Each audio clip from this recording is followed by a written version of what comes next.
You can't say India was in trouble. I was yet to bat. India was in some trouble when you came out to bat. You can't say India was in trouble. I was yet to bat.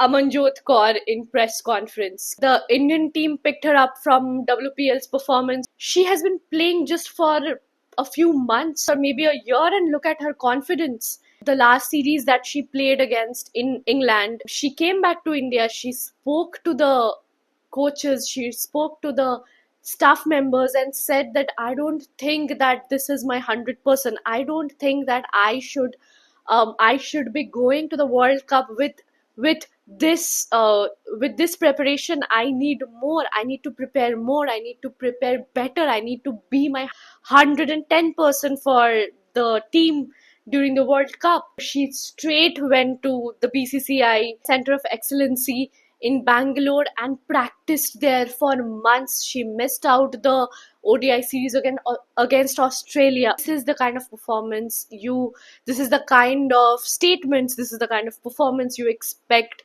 after such a good preparation. You can understand how well prepared Amanjot is, and it is such a great thing for Team India because she plays as a crucial all-rounder in the team. She's the second pacer. She's the batter which balances the team pretty well. From 124 for 6 to 227 for 7, the very crucial partnership between Deepti Sharma and Amanjot Kaur led India to make this total. India made 269 for 8 in 47 overs. Rain disrupted plays. So good to see Amanjot Deepti stepping up when India need. This also shows that we are not dependent on players like Smriti Mandhana, Harmanpreet Kaur, Jemimah Rodrigues, who in most matches play the the important role and take India home. So I think this win was very important.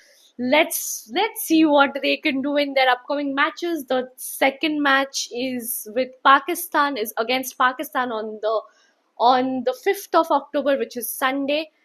It is also going to be a very important match to determine whether Team India is going to qualify for their for the top four.